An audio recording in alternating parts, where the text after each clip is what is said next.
को लेकर आपने यह प्रेस कॉन्फ्रेंस आयोजित किया है?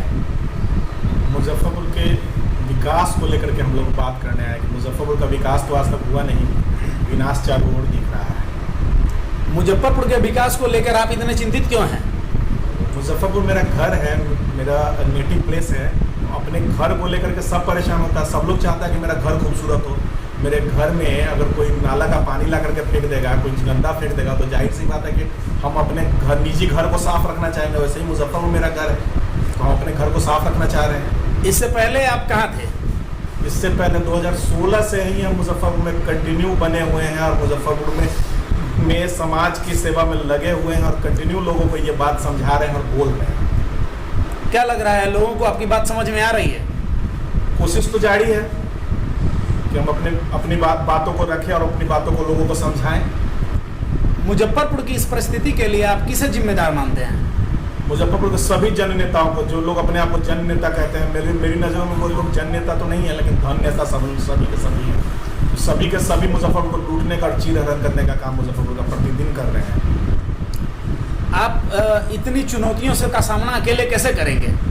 अकेला कहाँ हूँ, जब अकेला चला था तो अकेला ही था। अब धीरे धीरे कारवा बनता जा रहा है। आप दाहिना और बाएं मेरे देख लीजिए, सभी भाइयों का कारवा, बड़े भाइयों का, सब मुजफ्फरपुर के समाज का कारवा बन रहा है।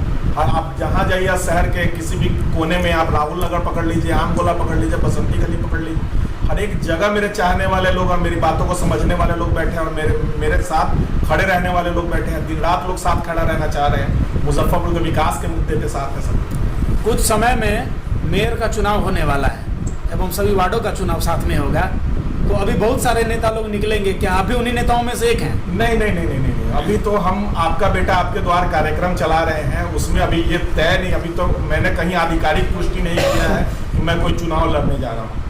मैंने कहीं, आप एक जगह सिंगल जगह बता दीजिए या सिंगल लाइन बता दीजिए कि मैं चुनाव लड़ने जा रहा हूँ, ऐसा कुछ नहीं है। ये लोग कयास लगा रहे हैं या यहाँ के जनप्रतिनिधियों को मुझसे डर है, इस वजह से वो र्यूमर फैला रहे हैं कि सावन पांडे चुनाव लड़ने आ रहा है। मैंने अभी तक कुछ नहीं कहा है। यहाँ की जनता, यहाँ के लोग जिनसे मैं मिल रहा हूँ, वो लोग कहेंगे, वो लोग जो निर्णय देंगे, मैं उसके अनुरूप कार्य करूँगा। आने दीजिए, समय पे ये बात आपको पता चल जाएगी। मुजफ्फरपुर में स्मार्ट सिटी की परिकल्पना की गई है, क्या लगता है आपको मुजफ्फरपुर स्मार्ट सिटी बन पाएगा और यहाँ के नेता लोग के इसके लिए कितना प्रतिबद्ध नजर आते हैं आपको? मुजफ्फरपुर के नेताओं के पास कोई विजन नहीं है क्रिएशन को लेकर के। यहाँ लोग कुछ निर्माण नहीं कर सकते हैं, विनाश तो जरूर कर सकते हैं और कर भी रहे हैं, जो कि दिखता है। मोतीझील से कल्याणी एक सिर्फ उदाहरणार्थ ले लीजिए आप लोग कि भरी जेठ में सावन भादो जैसा माहौल दिख रहा है और सावन भादो में कचरा का स्विमिंग पूल बना देंगे। और रही स्मार्ट सिटी की बात, तो सिर्फ मुजफ्फरपुर को सिटी बना दे, यही बहुत बड़ी बात है। स्मार्ट सिटी तो बहुत दूर की चीज़ है, इन लोगों से नहीं होना। अच्छा, एक अहम सवाल है, जिस तरह से स्मार्ट सिटी नगर निगम का काम हो रहा है और 3 लोगों की मौत भी हो, इसका कौन है इसका दोषी? इसका पूरा का पूरा दोषी यहाँ का जनप्रतिनिधि है।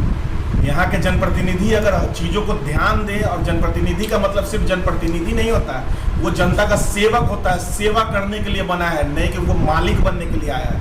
तो वो अगर सच में सेवा करता, अपने जमीर को ठीक से रखता, जगा करके एक नमक हलाल की तरह रहता, नमक हराम नहीं बनता, तो यहाँ जो 3 मौतें हुई हैं वो मौत नहीं होती। वो चीज़ों को देखता, वो कार्यपालिका को बांध के रखता। लेकिन यहाँ की विधायिका ही लूंज पूंज पड़ी है, कि यानी कि यहाँ के जनप्रतिनिधि ही लूंज पूंज है। क्या लगता है आपको? आप कह रहे हैं विधायिका लूंज पूंज पड़ी है, कार्यकारिणी समिति लूंज पूंज पड़ी हुई है, क्या लगता है मुजफ्फरपुर के राजनेताओं की इच्छा शक्ति को किसी ने बांध कर रखा है क्या? मुजफ्फरपुर के राजनेताओं की इच्छा शक्ति को किसी ने नहीं बांधा है। सब तो एक से एक भौकाल है, सबका ढूंढिएगा तो सब एक से एक भौकाल है। सब बहुत मजबूत स्थिति में है। कोई लंबा प्लॉटिंग काट रहा है, तो कोई बड़ा शोरूम खोल रहा है, तो कोई बड़ा होटल बना रहा है, तो कोई गाजियाबाद में फैक्ट्री बना रहा है, कोई बड़ा बड़ा दारू का फैक्ट्री बना करके रखा है। तो इच्छा शक्ति को बांध के नहीं रखा, उनकी इच्छा ही नहीं है कि मुजफ्फरपुर का विकास हो। अगर आपको इस बार नगर निगम चुनाव में जनता अगर लाती है चुन के, तो आपका क्या रहेगा मिशन आगे का? मुजफ्फरपुर की जनता अगर कहती है, पहले तो मुजफ्फरपुर की जनता मेरे लिए जनता नहीं है। मुजफ्फरपुर, पहले ही मैंने कहा कि मेरा घर है, और मुजफ्फरपुर की जनता जिन्हें हम लोग सब कहते हैं या लोग कह रहे हैं, वो मेरे लिए परिवार है। और मैं उस परिवार का सदस्य, और मेरे परिवार के सदस्य मुझे चुनते हैं कि तुम आओ सेवा करो। तो मैं सबसे पहले चुनाव जीतते ही 80 दिन में मुजफ्फरपुर को जल जमाव से मुक्ति दिलवाऊंगा, इसकी रिटेन गारंटी लेता हूं।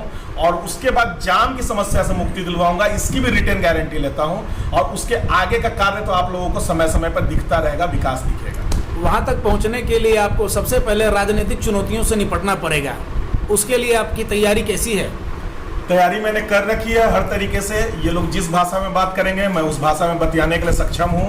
और मेरे चाहने वाले, मुझे आशीर्वाद देने वाले मेरे बड़े भाई लोगों की संख्या काफ़ी है इस शहर में, और हम लोग सभी भाई एकदम मजबूत स्थिति में हैं। और मुजफ्फरपुर के विकास की लड़ाई हम लोग सब लड़ने के मूड में हैं और एकदम अच्छे से लड़ेंगे, और इस लड़ाई को हम लोग जीतेंगे। क्या परिचय हुआ? नाम सावन पांडे है, सामाजिक कार्यकर्ता हूँ मुजफ्फरपुर।